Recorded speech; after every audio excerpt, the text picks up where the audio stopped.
You're saying it right. Okay. Yeah. Have you been saying that for the last 24 hours? I should my own name, so yeah. I did it wrong earlier as well.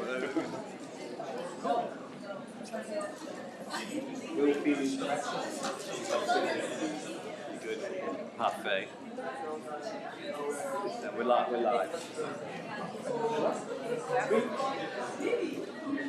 Hello everyone, good evening. Thank you so much for joining us as we start the 5th iteration of Digital Innovation Season.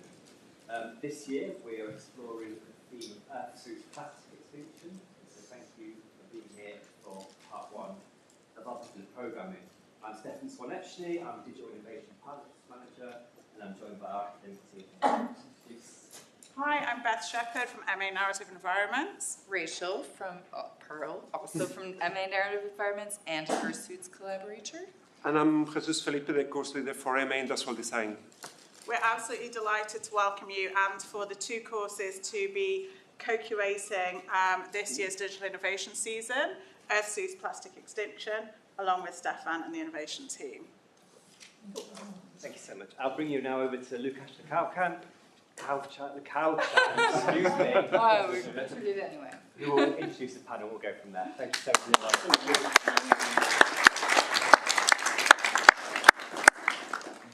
Thank you. My job is going to be really just to introduce the speakers and to introduce you a little bit, a very, very little bit of Ursus and what is it all about. Because it's the second time that Ursus is the theme of the Digital Innovation Season. And last year we explored what does it mean to think about wearable technologies as something that we can use as a tool of responding to the changing planet Earth and also to the changing technological context that we sort of live in. And if there is like a one key idea that really kind of like is a red thread through all of this, it's really about like thinking about wearables, about clothing, about accessories as a technology in a proper sense.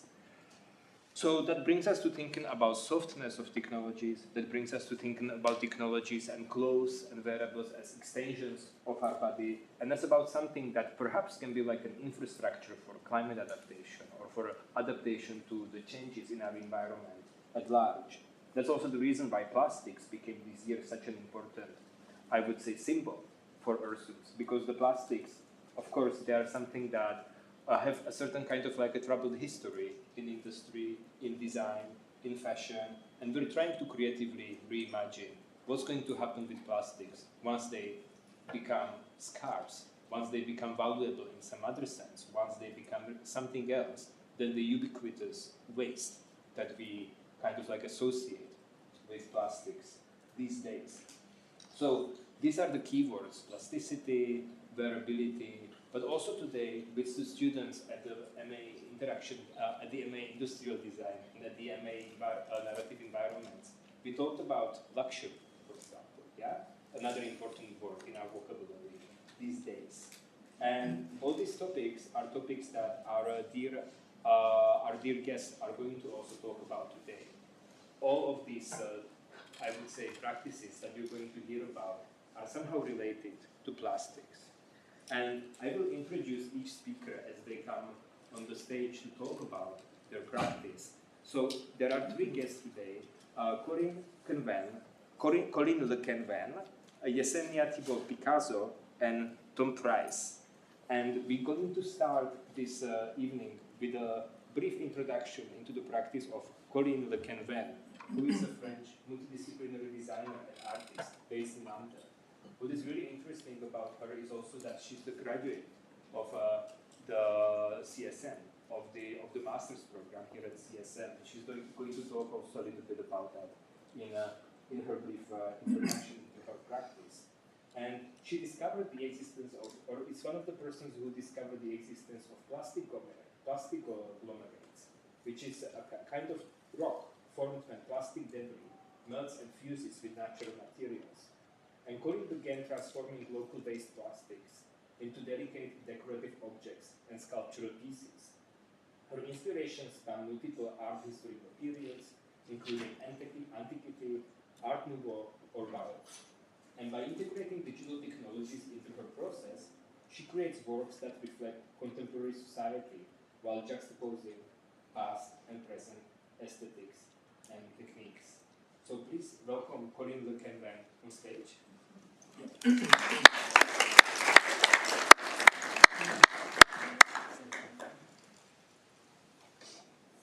Hi, so I'm Coline Le Quenven. I'm, as Lukáš said, I'm based in London. I'm an artist and designer, and I graduated from MA Mature Features 3 years ago from here. And so since then I've developed my practice, so it's been 3 years, and I keep creating artworks and design objects with essentially plastic waste. So it kind of all started, my interest for plastics, when I heard about plastic glomerates. So it's a discovery that the artist Kelly Jazak did in 2019, I think, on a beach in Hawaii, where she found these rocks that are conglomerates of plastics and natural matter. So there's like sediments, sand, wood, and probably because of bonfires or other heat sources, they fused with plastic waste that was there on the beach and formed these rocks. So I thought that was really, really interesting to see how plastics is becoming a part of our environment. And I think my whole practice revolves around that. So this is my first project I've ever done with plastics. It was an attempt to biomimic this effect of plastic glomerates. So I called this project the Plastic Age, and they're basically a collection of future rocks, so rocks made out of plastic. Then this is my graduation collection. They were called Relics of the Anthropocene, of the Plasticine, sorry. Which is, the Plasticine would be this idea of the Earth's geological era, which is primarily impacted by the presence of plastics. And so the concept behind this project was to imagine how we would craft these new materials, these new rocks, and make relics and very precious objects from them. So some of my inspirations were scouted from Antiquity, Victorian era, any art inspiration that is like very precious and very much, because I love decoration and I love embellishment. I think it's a real way of coping in the polluted world that we are in. And so that's kind of my second main point in my practice. It's craft to build resilience. So I really believe that through craft and through beautiful objects, we can cope with this inevitable thing that we are dealing with, which is pollution. And so there's loads of really good examples of this thing, which can be shown with the Slavian people in Carroll. So this is a community that lives in Carroll and that recycle almost 80% of what they gather, and they have built their whole economy around recycling plastics and waste in general. So I think that's a very interesting example. Or you can see as well in Eastern African communities, there's a lot of example of these tire sandals. So I think it shows that when we are surrounded with waste, one of the first human reflex is to see it as a resource to cope with the negative effects that it has. And that's really what I'm trying to do with my practice, basically. And that's kind of the third point, the third axe on which my practice is built. It's seeing plastic as a new noble material. So my aim in everything I create is really to create a very precious and beautiful artifacts. So I've made a lot of boxes because I think that's a very precious object in itself. So these examples I've made during a residency in Ibiza, where I was invited by a collective to gather some plastic on the beaches, and then with what we collected, we created artworks and exhibited them in Marseille, in the south of France. This is another artwork I've made for this collective in Marseille. It's a fountain. It's called the Nîmes Fountain, and it's entirely made of post-consumer plastic. So the base is made out of plastic bottle caps, and some parts are 3D printed, because I think I'm really interested in mixing different ways of crafting plastics. So I developed throughout the years different techniques, and 3D printing is one of them. So yeah, that's. I've also made a lot of lamps, mixing 3D printing. I also use a 3D pen a lot in my practice. It's basically the same thing than 3D printing, but the tool is manual, so you can control the movements with your hand directly. But the filaments are the same, and so something I've been looking at as well is to create filaments from plastic bottles and then use them in a 3D printer or a 3D pen. So it's been not successful yet, but that's another research that I'm working on, and I think it's really interesting to see how I could basically build a brand new object out of plastic bottles.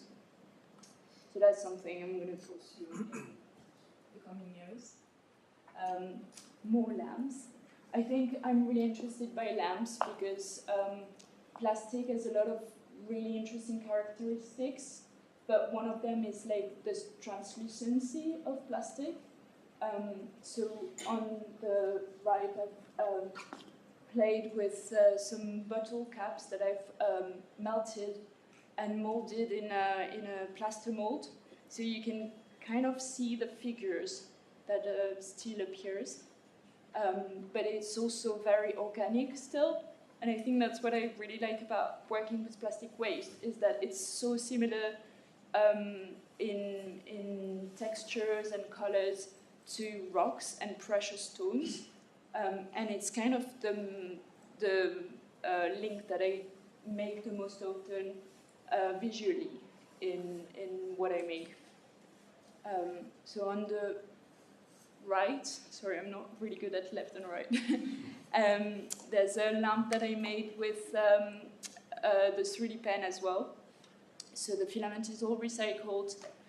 I don't recycle it myself yet because I'm still working on that process that I just told you about. But I have found some companies that make recycled filaments. And a new thing that I'm introducing in my practice is metal work, because I work for a designer that works with metal, and so I've been able to gain some skills in metal working. And so this lamp is made of mild steel, and it's been really interesting to introduce steel to my practice, because I was really struggling with creating artworks that would be quite strong, and so I had a lot of breakage, which is a bit stressful sometimes. But yeah, steel has been a really interesting introduction, and I'm really looking forward to continue working with steel. So this is are some processes images about a new technique that I'm developing. I've spent like the last year working on this. It's called inlay. So there's a few different parts of the world where they have a culture of inlay. I've been to Florence, where they have this technique called pietratura, where they cut stones into shapes to form like pictures. And then I've been to India as well, which was really, really amazing, where I've seen the Taj Mahal, which is all made out of inlay as well. And so that's really inspired me, still in this idea to link plastics to stone and make a visual reference to stones to develop this technique. So this is one of my first samples of plastics inlaid into laser cut aluminium, and so still the transparencies I think are really interesting. Here you can see how I melt the plastic. So to work with plastic, one of the easiest ways to melt it, but it's also one of the hardest way because there's like a lot of different constraints to work with, like temperatures and like how the plastic retracts and everything. So I've been working with a panini press, which is quite low-key, but it's been working the best for me so far. And these are some wall sconces that I made still with this idea of inlay, but that's a different technique because it's plastic inlaid into plastics.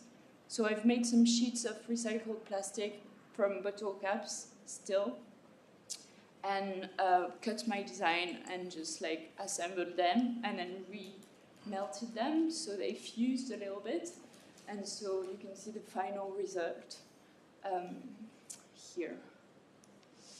And this is my latest artwork that I've been working on. I literally finished it yesterday. It's a chair with inlay patterns made out of plastic bottle caps still. It's made out of mild steel that I've laser cut and welded together. So you can see some images of the process. And yeah, I think that's the last one. So yeah, I'm really happy with the details and how it really, really referenced well the precious stones that I've seen in the Taj Mahal or in Florence. And so I think that's something I'm really gonna pursue in the coming years, this inlay technique. Voilà. Thank you very much.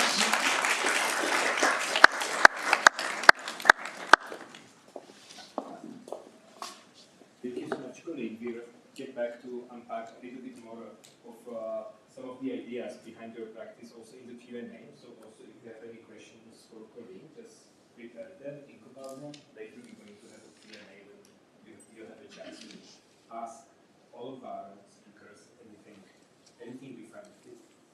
So now we're going to move on, and I'm going to briefly introduce the second speaker today, who is Yesenia Thibault-Picazo, who's a French-Colombian interdisciplinary designer and sound artist, whose practice unfolds through the lenses of a material teller.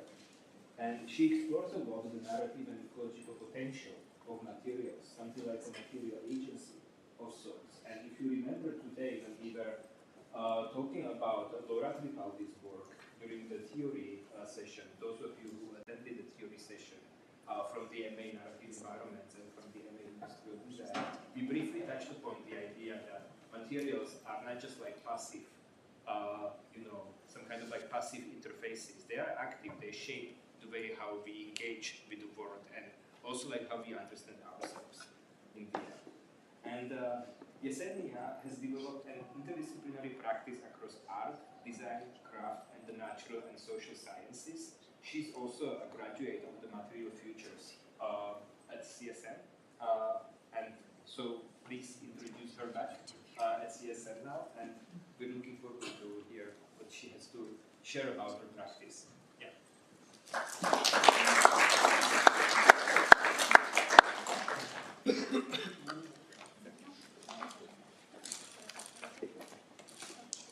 Stay here. I have a few notes. Very good to be speaking and presenting my work today. So my name is Yesenia Thibault-Picazo, as you know. I like to define myself as a material teller because my practice sits in this grey area between design, art, crafts, and it's sometimes very hard for me to pinpoint. So material teller, I tell stories through materials. I'd like to start with this provocation. Le plastique, c'est fantastique, said once this philosopher called Roland Barthes, French philosopher. This was written in his essay called Mythologies. He was looking at very kind of common objects used in bourgeois kind of families. And plastic was one of the materials that he looked into as a philosopher, so in a very poetic way, and he was really kind of celebrating the fantastic opportunity that plastic is bringing, basically as almost an alchemical material, so that can be transformed, that can be shaped in any shape you want, that can be colored in any color you want, so quite a magical and a representation of what, like modernity, basically. But, is it here? Yes, laptop. Yeah. But yeah, basically it was an idea about the future, what plastic represented, and as he said, a modern miracle.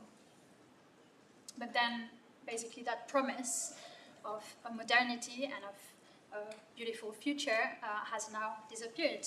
And as you know, basically plastic has saturated our planet. These are amounts that show the expansion of, basically the waste that we have produced as a species, as an industrial species, let's say.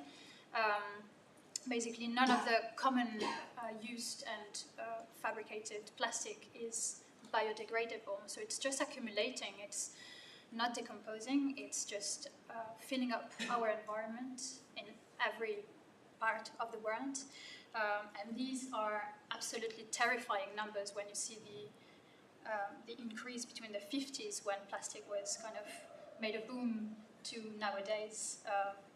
It's an incredible increase, and the projections are telling that by 2050, this last number will double or triple. Yet basically this plastic has become one of the most legible, trackable materials of our epoch that we call the Anthropocene. And it's present everywhere, as just said. But yeah, basically my work doesn't look only at plastics, but rather looks at the materiality, the materials that, as a species again, as an industrial species, we have produced, and humans have produced a lot of materials. We have, these are the evidences. We're basically extracting matter. We're redistributing that at the surface of the planet Earth in sometimes very violent ways. And yeah, basically when we hear about these amounts, about these processes, we're faced with an ungraspable kind of vertigo. And this is something that as a student arriving here, studying in Material Futures starting in 2011, I was confronted with the reality of the state of our world. And as a designer, as a maker who's meant to design more objects, more things, you reach the point where you're completely paralyzed. And how can we make sense of making more things and scattering things around more?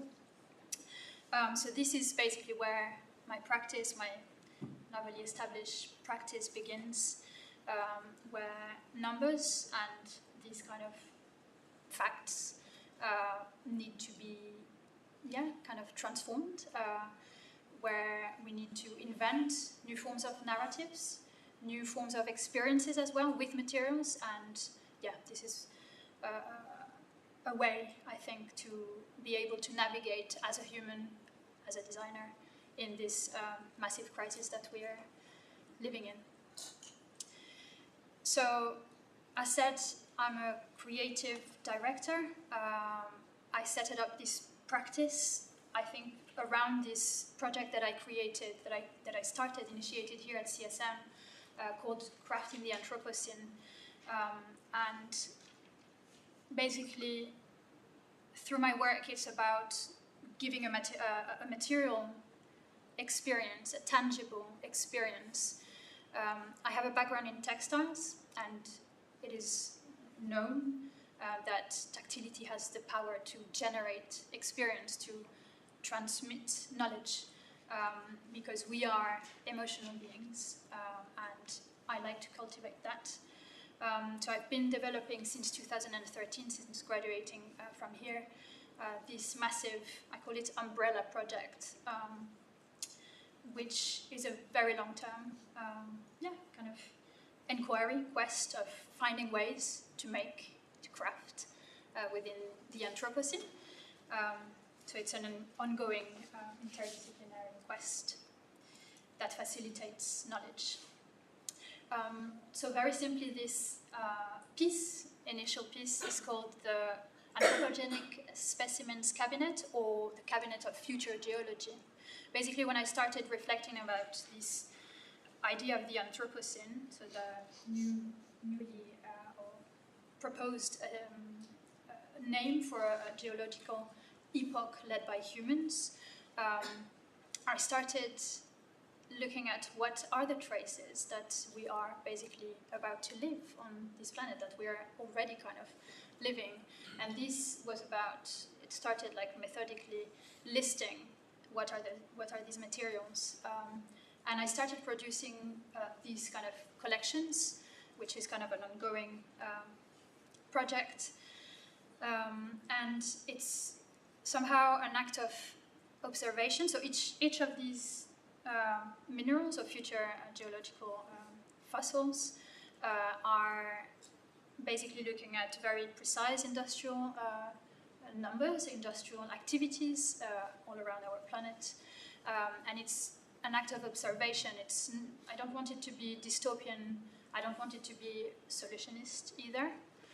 It's really about educating, as I said, through tangible experiences, to grow awareness and sensibility amongst different audiences. So that's a piece that then allows me to enter in interaction with experts in geology, in anthropology, but as well with children and a general audience.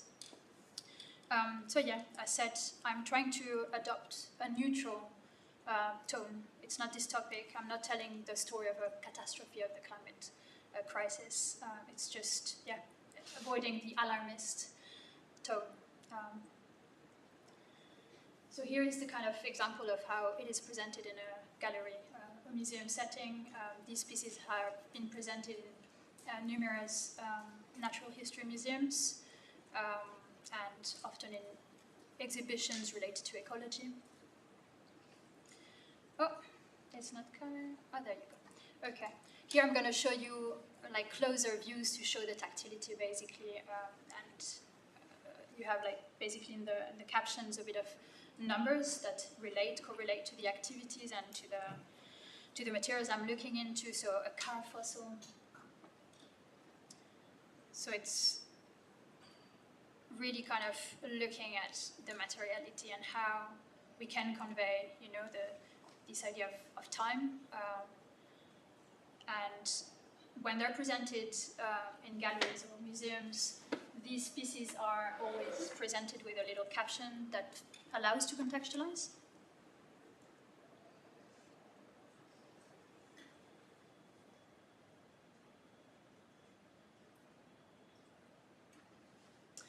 Back to our plastic story. This is a Mediterranean plastic sediment.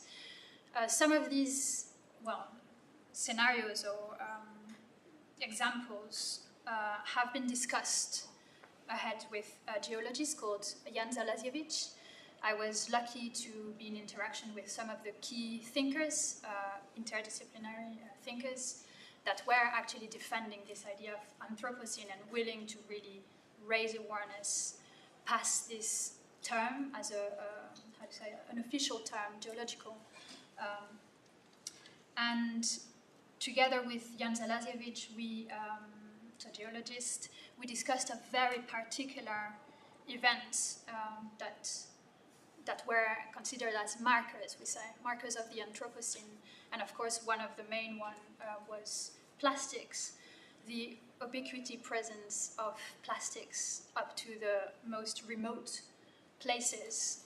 So this is a captured topography of the South Pacific Ocean, where, you know, there are plastic gyres, so basically currents in the oceans that are gathering all our traces of our industrial society, and plastics are accumulating there in what we call the plastic soup.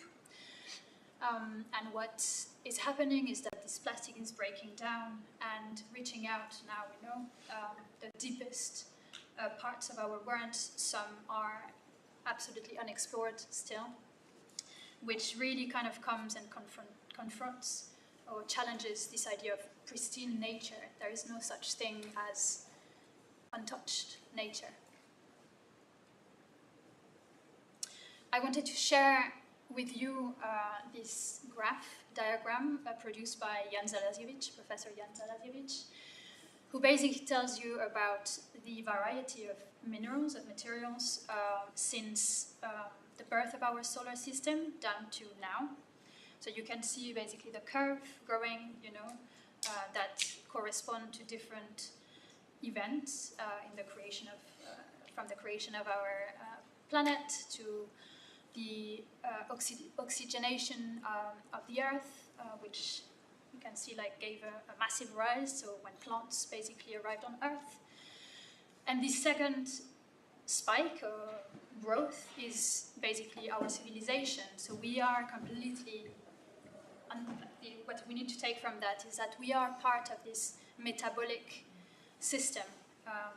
We're completely interlinked with these planetary complex systems. This is a little glimpse into my work, so how I produce these fossils. So I work basically, I'm inspired by science and scientists and how they analyze, you know, like, and how they try to understand geological phenomenon that happen in a very long time. On my end, I'm grabbing this kind of imaginary and grabbing that and working from my workshop with tools that are the ones of a craftsman. So I use files and hammers, and I try to recreate in my imaginary these kind of super complex, long geological processes. Here is the view of a vacuum press, for instance. And what I like, so initially this beautiful aluminium nugget was nothing else than an aluminium sheet, is through this transformation, through craft, like basically melting down this plank of aluminium in the forge and grabbing this nugget, like we reach basically a sense of rawness from these materials. Again, so this is where I really see that craft somehow is a part, like it's somehow a metabolic act. And this leads me to kind of shift a bit this idea of plastic and plasticity. I'm happy that you guys actually have already been discussing that. But plasticity, yeah, basically it's a shift of thinking. So not thinking only about plastic as a material, but about plastic as a way of thinking, of the condition of the world, basically. Things are moving, transforming. It's a never-ending kind of transformation.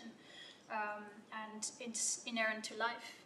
It's inherent to Earth system, to the universe. So it comes to like a very profound, metaphysical, cosmological kind of understanding, basically, of our world. And we live in a world of active materials. This is what we need to understand. And we are, as humans, very active participants. This is a quote I love by anthropologist Tim Ingold, who says that materials are always and already on their way to becoming something else.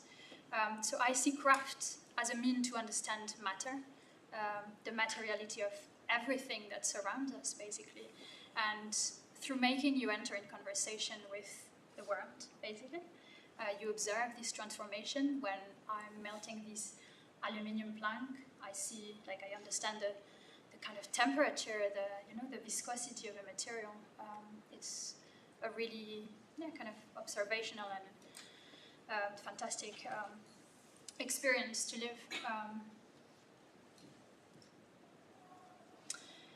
I've picked a very particular project which was initiated actually within the initial parts of Craft in the Anthropocene here at CSM, which is the bone marble. So basically one of the scenarios that I had discussed with Professor Jan Zalaziewicz, another example, another marker, as he says, was the long-term impact of the foot and mouth outbreak. So a big epidemic that happened, and that happens in various places of the world, but in 2001, the UK was hit by a massive epidemic, and Cumbria, which is in the north of England, was the most affected region. So Professor Jan Zalaziewicz turned my gaze on this territory, and specifically the burial sites where millions of cattle and animals have been buried. And we speculated together that that in a few 100,000 years, potentially, the pile of carcasses and of bones could probably become a marble, which, who knows, would be sought after.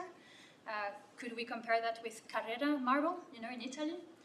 So from a very tragic incident, outbreak, you basically end up with this idea of a resource of economical potential and craftsmanship, basically a luxury material. It's a provocation, of course. So these are samples, basically, that have been done. That was a very initial part of the work, basically giving tangibility to this scenario, speculative scenario. And later on, I undertook a trip to this burial site. Basically, the land is now open. It's been transformed into a nature reserve called the Watch Tree Nature Reserve. It's punctuated by these methane extractors. The soil is processing. All these carcasses are just basically transforming over time. It's very closely looked. And what struck me there, arriving in this place and the rest of the territory, was the complex and unique interconnectedness that shape this place. Basically, I started delving into geology of the place, the pastoral practices. It's a very pastoral land, and the industrial and crafts heritage and the deep material stories that are embedded in this land. And it's basically given me the opportunity to continue this project, and it's still evolving. It's a long-term interdisciplinary inquiry. So these are, for instance, a view of the Langdale Neolithic axe factory. So basically 11,000 years ago. This place hosted one of the most prolific axe factory. You can find axes down to Russia, apparently, that were manufactured down these slopes. So I found it, a land and a territory that has such intrinsic and interesting connection between past, present, and future. And again, so the pastoral practices that have been going on there for thousands of years really kind of come and make us realize that the concept of the so-called wilderness is just somehow an illusion. These, basically these slopes, these mountains have been sculpted by thousands of years of pastoral practices, and we are very active participants of this process. There is something that I really understood as well by going there and talking with farmers, is that there is this pressure, the stress currently of rewildening Cumbria, which means putting back trees and forests and stopping a bit these pastoral practices, although these are kind of responsible ways of farming because they're very small scale. These are kind of practices that have been going on for thousands of years in a very responsible way somehow. And we need to accept that, basically, or it's a question like, do we need to just leave these slopes by themselves and just embrace industrial agriculture? Is like what would be the consequences of stopping this heritage? This is one of the pieces that has resulted from this trip, basically going back to the burial sites. I collected plants, which are, to me, basically the embodiment of these sacrifice herds. They have transformed. That's their new kind of bodies that they have taken. So they basically rose from the depth of very clay-rich soil. And back in my studio, I air dried these specimens and hand-dipped them in wax, beeswax, to, basically you have these kind of fantastic, ghostly kind of presences. And this takes me to my work into wax, which, reflecting about plasticity, it's an amazing material. It has, it's basically a first form of plastic used since prehistory, and has a lot of properties and infinite transfigurations. It has had and continues to have multiple uses across ages.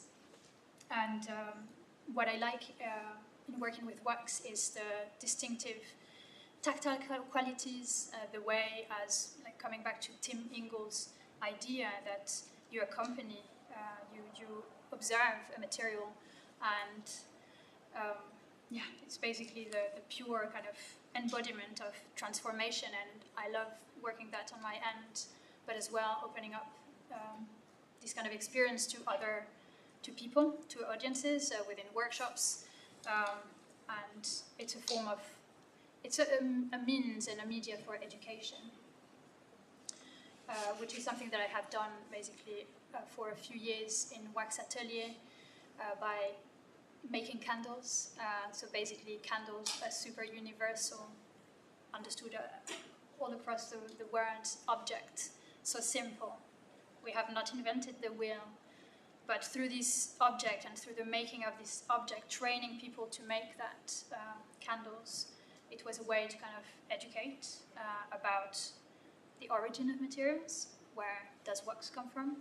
How do you transform it? And it's just quite profound. And this is back in my studio, where I continue nowadays to have this gesture of embalming botanical specimens.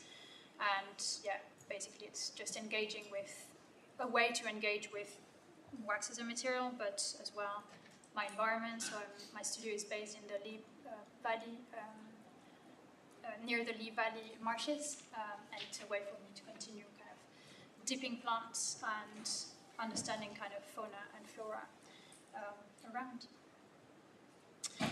So yeah, I'd like to wrap up but by saying that, yeah, through wax, plastics, but yeah, other materials, basically making to me becomes a metabolic act and an engagement with flows, with temperature, with time, with matter.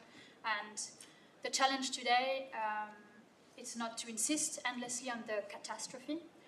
There are solutions that need to be proposed to design better, to resource, like to use our resources better.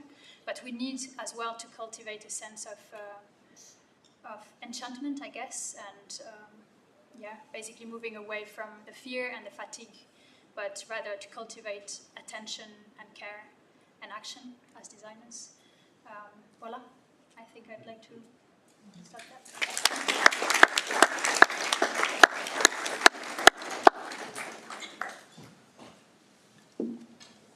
Thank you so much, Yesenia. We now have our first speaker today. I'm going to briefly introduce him. His name is Tom Price, who is a British artist known for his exploration of materials and the processes that shape them. And Tom Price often uses chance as a tool, accident, some kind of like unpredictable encounter. And he's looking into unpredictable outcomes from organic industrial materials. Strategy that enables him to achieve results beyond the limits of his own imagination. Tom is also a graduate from London's Royal College of Art from 2007, and he's going to introduce us into his practice in the next couple of minutes. So please welcome him. Well, thank you, and great presentations beforehand. It's interesting hearing this, both of you talking and how there's sort of common vocabulary and interests. I don't know whether it's something that's typical of anybody who's considering working with plastics. In my own practice, I use quite a lot of different materials and I have quite a lot of different approaches. And sort of taking a snapshot view of all of the things that I make, it looks like there is sort of a bit of a disparate collection of different approaches, but there's actually a common thread that underpins most of the projects that I do, and that's a deep interest in materials. And that all started when I was studying at the Royal College of Art, and I developed this collection of work that I later named the Meltdown series. And it was really an investigation into how I could take familiar plastic artifacts, things that we see all around us, and through a simple intervention with heat, you could transform a section of it to present something unexpected and exciting from a material that we're all very familiar with.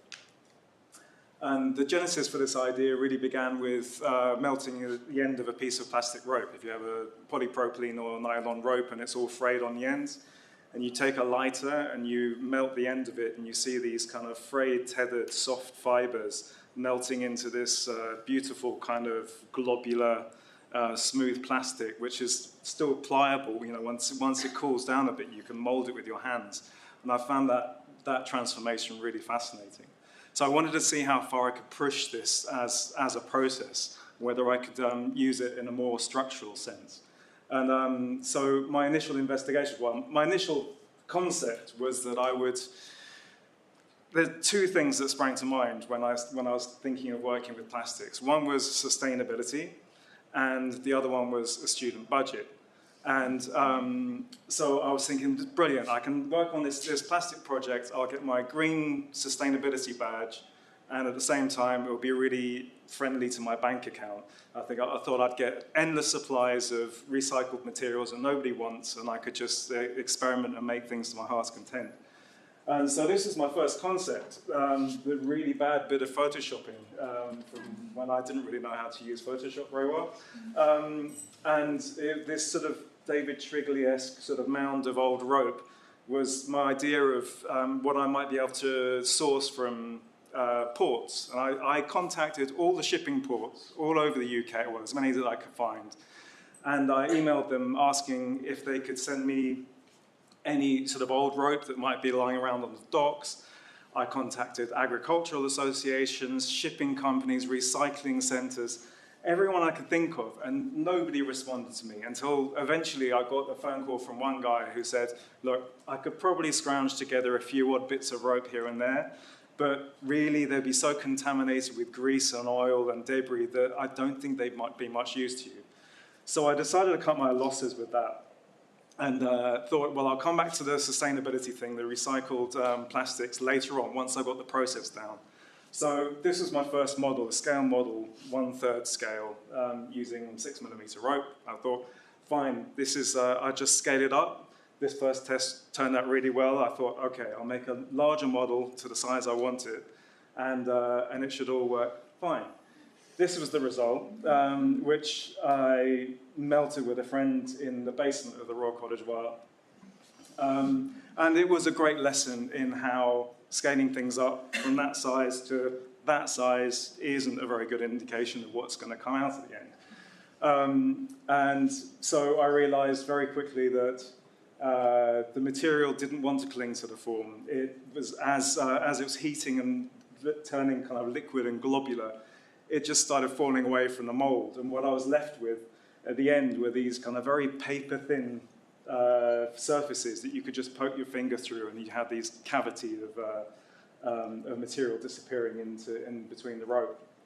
But it was kind of a proof of concept. I at least knew that I was capable, that this process was, had legs, it could go somewhere. In the process, I was convinced that I'd caused the whole of the RCA to be evacuated, because halfway through melting this, the fire alarms went off, and the whole building had to be evacuated. And I was desperately running around trying to find the security team saying, look, I think it was me, I was just melting some plastic in the basement. And we're all standing around outside in between the Royal College of Art and the Albert Hall, and there was all this smoke billowing up from the pavement from where the extractor fan had been chucking out all the smoke from this thing. And then I learned somebody just accidentally triggered the smoke alarm, so it wasn't my fault. But it was a very stressful moment. So then I decided to do all my other tests in my aunt's garage in Finchley, which was a lot less stressful. Anyway, I decided to redesign the whole way that I was melting the chairs. I got a very skilled panel beater used to make Rolls-Royce panels to make me this mold, which are based on a foam form that I'd made. And I inverted the whole process. So now I was using gravity as an aid rather than an obstacle. And you have the hot air guns and an old oven element that I'd sourced from my grandmother's old sort of kitchen worktop oven. It's a very kind of Wallace and Gromit approach to making things. But it did work, and this is like the, as the heat is circulating all over the former, the material starts to melt and it clings onto the mold, and you get a very kind of accurate representation of what the mold was. So this was kind of my first successful result from the process. But actually, from going back to the first test, I realized one of the good things about scaling up in material senses is that you understand a lot more about the different qualities of materials, like the aesthetic qualities. And I realized that actually the design of the seat was the least important element of this whole project. And for me, what I wanted to draw attention to was the material itself and the transformations and the different surface qualities you get on the seat. So this is why I chose this design of a kind of generic Eames-style chair, so that when you're looking at it, the first question isn't, what's that design? It's like, oh, wow, look at the material and look at how it's transformed. And as I moved on to using other materials, actually this is still the same material, it's still polypropylene rope, but with a different color. And I would realize that the different colored ropes, the pigments behave in different ways. Sometimes they'll have different strands, darker colored strands. And all of a sudden you get this kind of abstract painting on the surface of the seat, which for me was really dynamic and quite exciting. And then as I experimented more and more with this is still just using polypropylene rope. This was from every blue chair that I made had a different sort of painted surface. And then this on the right was white staple spun polypropylene rope. So it has a different structure to it. And it just produced these really beautiful kind of almost coral-like patterns on the surface, which was completely unexpected. And then the yellow rope produced like this sort of bowling ball type surface. And then moving on from polypropylene, I tried out different materials. So these two pink images here were made with polyethylene. This one was made from plastic bags. The other one is made from some rugs that I'd found that had been discarded. Behaves in a very similar way to polypropylene, except it's stuck like hell to the former. And it was a real kind of bugger to get off. But it was really nice that it's an interesting material that you can heat with a heat gun and sort of manipulate it and pull it, and it's very kind of plastic in the real sense of the word. And then this image at the bottom was PVC hose, clear PVC hose. And this was another example of when small-scale models don't match reality when they're scaled up. I'd made a small maquette using clear PVC hose, and I'd managed to melt a completely clear surface into it, where you could see where all the ellipses from the hose is sort of fused together. And then when I scaled it up to full size, and I took the chair off the mold, it just created this completely black surface, and it looked completely burnt and a complete disaster. And I was really stressed because I'd managed to get sponsorship, going back to my student budget problems. I managed to get sponsorship for my materials, for the rope and also for this PVC hose, but they'd only given me enough to make this one chair, and I thought this was a complete disaster. But actually, when it cooled down and I started to inspect the surface, it looked like burnt, charred something. But when you touched it, it was a completely sound surface. It was flexible, and it was really comfortable to sit on. And suddenly I was sort of aware that it's not what I envisaged, but it's actually quite a stunning result anyway. It's complete accident.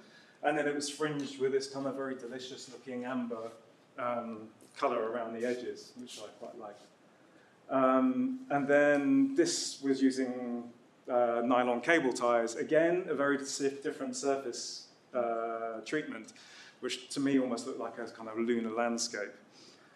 And then I was also drawn to the translucency of plastics and their potential to transmit light. This series was done with polypropylene sheet, and then I also used polypropylene pipe. This is just plumbing pipe. And what I really loved about this is when you're shining light into it, you get this sort of amazing grain that almost looks like wood or porcelain or something. And that sort of led me on to exploring other potentials, this again using polypropylene pipe. And the canopy was all made by cutting thousands and thousands of slices of polypropylene pipe and then melting them on a large, specially made hot plate. And then what I loved really about this installation is that the way that it interacts with the light, and you have these areas, these sections of the canopy where it really absorbs the light and transmits it, and then others which are really dark and cast the shadows, and how it interacted with the room created this really kind of atmospheric ambience.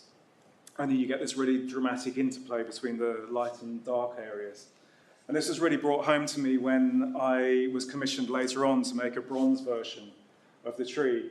And although the bronze has its own qualities, and it's mirror polished, and it's got its sort of high-end qualities, for me it didn't really match the magic of the plastic, which is considered a much more lowly material in comparison.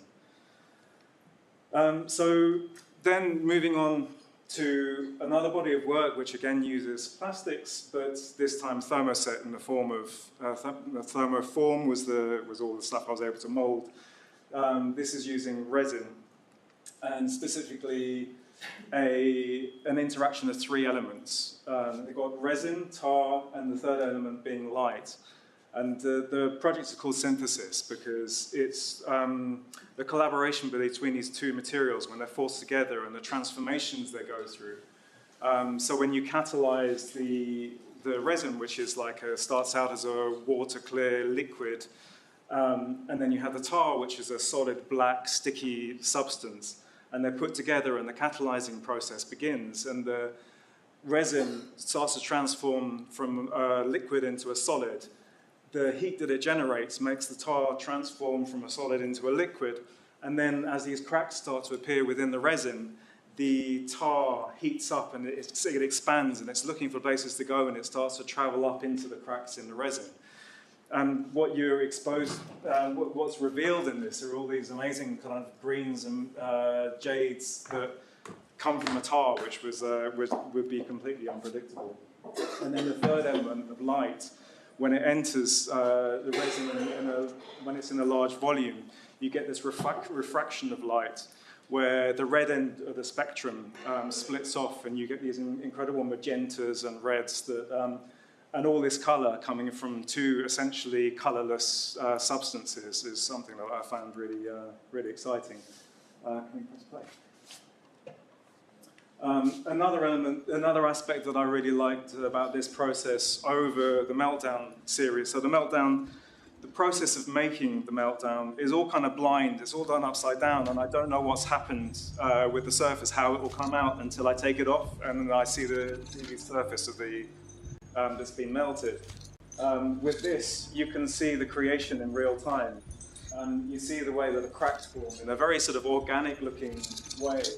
And for me, this is as an important part of the process, which is one of the reasons I wanted to make this film. And when I presented this, I had a show in the museum where I presented the two columns you saw before, and then we had this projected on the wall. Because for me, the making of it is as much part of the actual, the final product as the final product. And then over the years, we've developed different techniques of working with the resins to get different reactions and different effects in the material. And there's a real narrative to it as well. We talked earlier on about narratives when it comes to plastics and any materials, really. But for me, this sculpture becomes like a book. I can read it from left to right, seeing how the way that I injected the material at the beginning, this would have taken 2 days to cast this piece. And it's a sort of cause and effect, how one thing triggers a reaction of the next layer, and then the heat causes something to happen in the next. And so reading it from left to right, you can read the whole history of its making, which is mostly lost on everybody, but for me it's like seeing this whole kind of narrative that's stretched out over a period of a couple of days. And this is sort of emphasized in this piece where I kind of saw this as like a bookshelf, where instead of getting a book off the shelf and reading the contents, you can read the contents through the spine, and you can see the history of each block's making. And then finally, this piece we're talking about, the Anthropocene. And these are kind of like sort of meditations, I guess, sort of objective, neutral meditations on what we may leave behind in terms of, a future geology. They're borrowing languages from fungi or from crystals, and these are sort of growing on really old beams that were taken from an old house in Palma de Mallorca. And it's just imagining what we're going to be leaving behind as a species and for future generations, or maybe not human generations. That's it.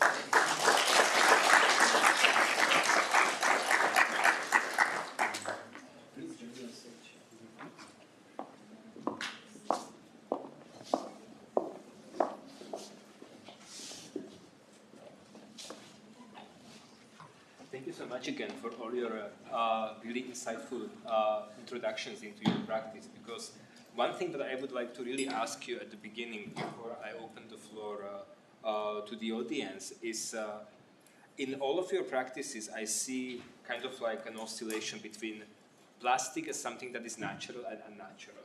You know, like you, for example, Tom, you talk about organic aesthetics or organic results and organic behavior or some of the plastics that you use. And when we, for example, talk about Coline and your your relationship to plastic glomerates, it's also a kind of natural material of sort, which is spontaneously created in a certain way. And then when I look into Yesenia's work, like also your register, you use words like metabolic joy, metabolic systems, which are usually terms that we associate with organisms and life. And I see that basically there's a possibility to kind of probe a little bit, like to what extent like the word plastic really has to be associated with something that's unnatural or artificial, fake or inauthentic in some sense. I was asked this question earlier today by one of the students that, for example, one of the students asked me about like their native language is Chinese, and they said that in their language, like the word plastic is used really mostly to talk about something that is inauthentic, or something that is fake in a certain way. So I'm also curious about like what is your insight into thinking about plastics on this threshold between the natural and unnatural. For me, I think it depends on your perspective, because we are by nature of this earth, and I quite like, there's a Carl Sagan quote where he says that human beings are a hydrogen atom's way of understanding what it is. That we are a product of the environment, or we're born out of this, and everything we make is as a result of that. So it's a process, and you know, I like what you said about being neutral, not taking a very negative view on everything, but we make what we make, we leave behind what we create. And so we are effectively a part of nature. So to call it an artificial it's not something that's arrived from outer space. Well, everything here has arrived from outer space anyway. But everything is very connected anyway. So I think, it really depends on your perspective. That kind of joins a bit the story that I would actually give to my children. Where do we come from? You know, and we actually, yes, all come from stardust. This planet comes from stardust. Although, we have this understanding of natural, cultural, humans, nature, which is a dichotomy, right? Like just a separation. But this whole concept of Anthropocene has really kind of put us in front of, like questioning. We're part of this system, of this mechanism, and it's so complex. When you start looking, it's one of the projects that I was explaining, everything is connected. And as a human life, like as a single individual, I think it's hard to understand that. But as soon as you start to take into account the multi-generational, I guess, links that we have between us, humans, but then when you go even like, it's a question of scale, I guess, you start to connect then with other entities and other materials. There's something that as well Rachel Carson says, that she's a biologist, marine biologist. She talks about the fact that our bodies, the elements of our bodies are basically the same that the ones found in the sea. So that's physically, chemically. Just give us the hints. Yeah. For me, it's really a question of time, thinking about how much time plastic got to be created with first like the formation, natural formation of oil, which takes billions of years, and then also the time that it's going to last. I think we've lost power over that a lot, and if we imagine that every humans would disappear instantly, plastic would remain for like so much longer after us.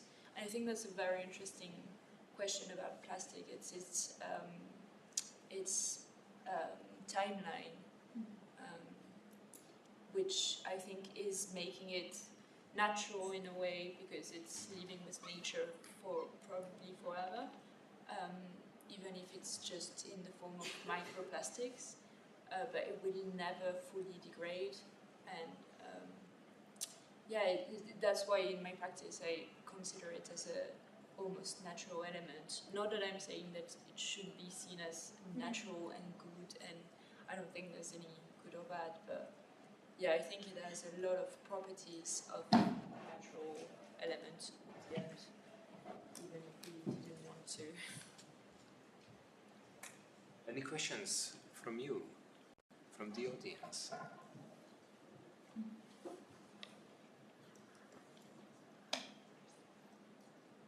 Please. Sorry. Something else I noticed about all three of your practices that you usually, in some of your experiments, you combine plastic with other materials. Like there was steel, there was rock, there was resin, tar. I'm just curious, how do you define the relationship between these different materials? Like what do they add? How do they contrast between?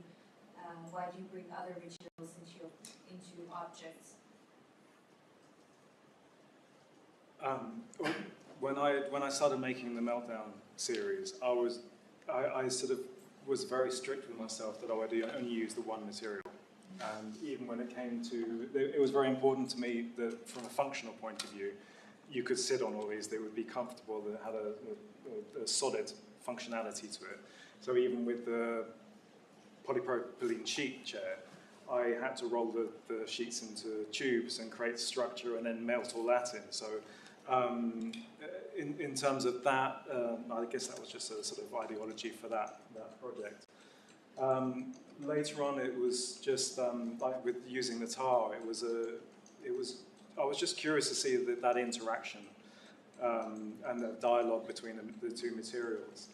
And then with the Vega pieces at the end, with the beams, that was sort of a conscious decision looking at different eras of human industry, taking these beams that were made several hundred years ago as, you know, the mechanical means of the time before plastics had even been thought about, and then superimposing this very sort of contemporary manifestation of human industrial engineering. So that was meant to be like a sort of palimpsest of different eras of human engineering. So that was my sort of narrative take on introducing materials. I think for me it was more practical for the steel, for example, because I was just struggling so much to create things that would stand and that wouldn't need me to add a lot of glue or nails, so I wanted to create objects that last, also to overcome the idea that we have of plastic that is very ephemeral and single use. So yeah, creating objects that last. And then I've also added some, at the beginning, when I was really working on this parallel between nature and plastics, I think it was interesting to add like corals and like, not corals actually, because I didn't find some, but shells and natural elements to also refer my first reference, which was plastic agglomerates. So I was also trying to recreate that process a bit like Yesenia did, this principle of biomimicry, and trying to recreate plastic agglomerates. On my end, as explained, I approached plastic as that's one material amongst others. What I was interested to look into is the kind of, the combination basically with other materials that are part of the environment, what kind of composites you can come with. As you say, like you were showing the plastic agglomerates, that's a perfect example. How suddenly you're given a new material with a very particular property, a very particular look and feel. And I would say the work with wax, for instance, or wax in a one way, so whether it's paraffin or beeswax or other types of plant-based waxes, what I find fascinating is how you suddenly transform completely the properties, the look of a material. Wax with wood, you give it a coating, a water repellent property. With paper, similarly, you get you harden a material. So it's kind of transformation and understanding the qualities of materials, which I find fascinating.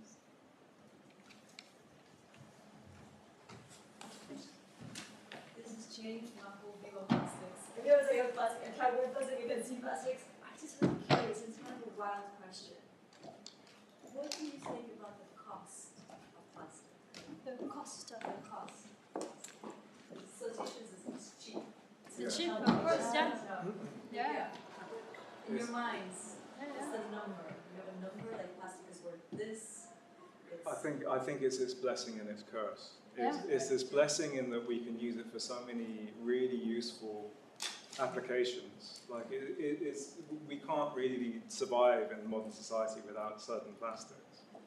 And its affordability means that it's ubiquitous and it can get used so readily for a lot of things. But also, this is a problem. So the fact that it is so cheap means that it gets abused, and that's where the problem is. When it's misused and abused, and it just ends up in a landfill, that's the problem. So it's a difficult one to answer. I think it's got a value in lots of senses: cultural, artistic, societal, political, whatever. But it's very difficult. It's very conflicted value. Yeah. I'd say it's the knowledge of where things come from. Yeah, that's really what we're lacking in general in our contemporary society since the 50s, especially since consumerism, exploded. There is complete disconnection and non-understanding, basically.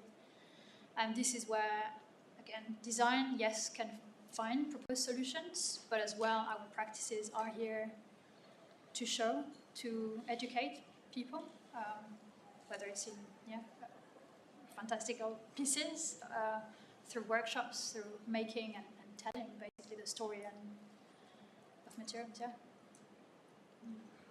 Really good question. It's interesting because when you said costs, you didn't say value. I think it's really interesting. I immediately thought about the costs that I've paid to work with plastic. So I'm thinking about my health, mainly because, well, there's no secret. When you melt plastic, you create toxic fumes if you don't control the temperature very well. And even if you do, it's never good to breathe any fumes. And so even though I'm sure Tom do as well, we protect ourselves with masks and everything, I really don't consider my practice as sustainable, and I'm really not framing it around recycling, because that's really not what I do. I'm really trying to elevate the costs of plastic, the value of plastic, by creating objects that can be perceived as more valuable.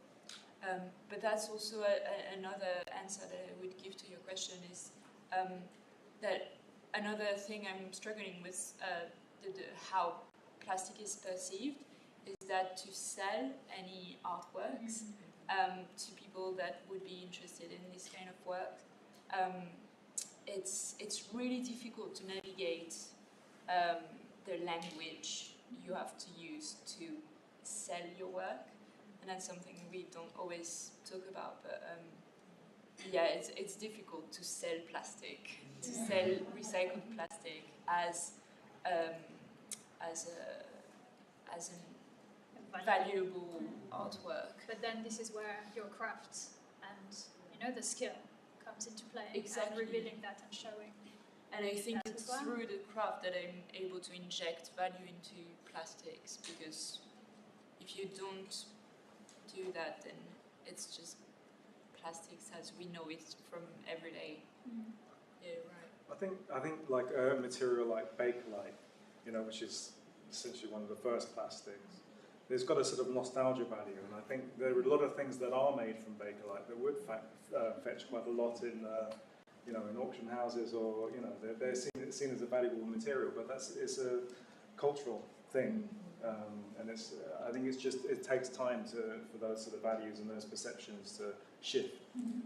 And it was a replacement. I think Bakelite was invented to replace ivory, which is also super interesting to see how, like, the premises of that material, it was to just make another precious material. This is extremely interesting also from the perspective, I remember, like, I'm originally from Eastern Europe, and there, for example, used to be cars that had, like, most of the parts made from Bakelite, yeah?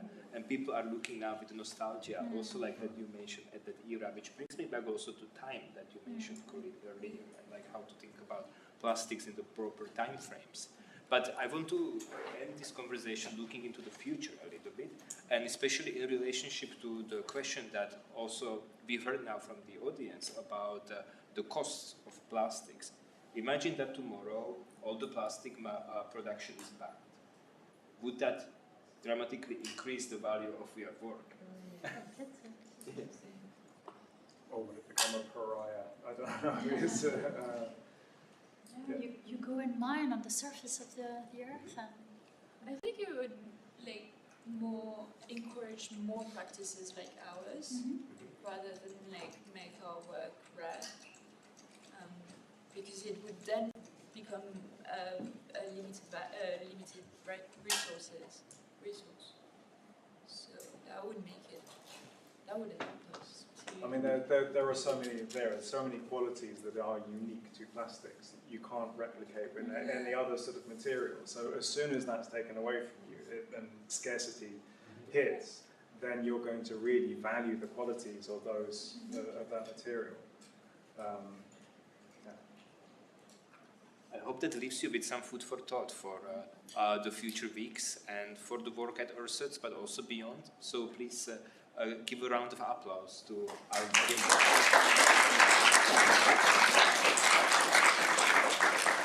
Thank you so much, and see you again.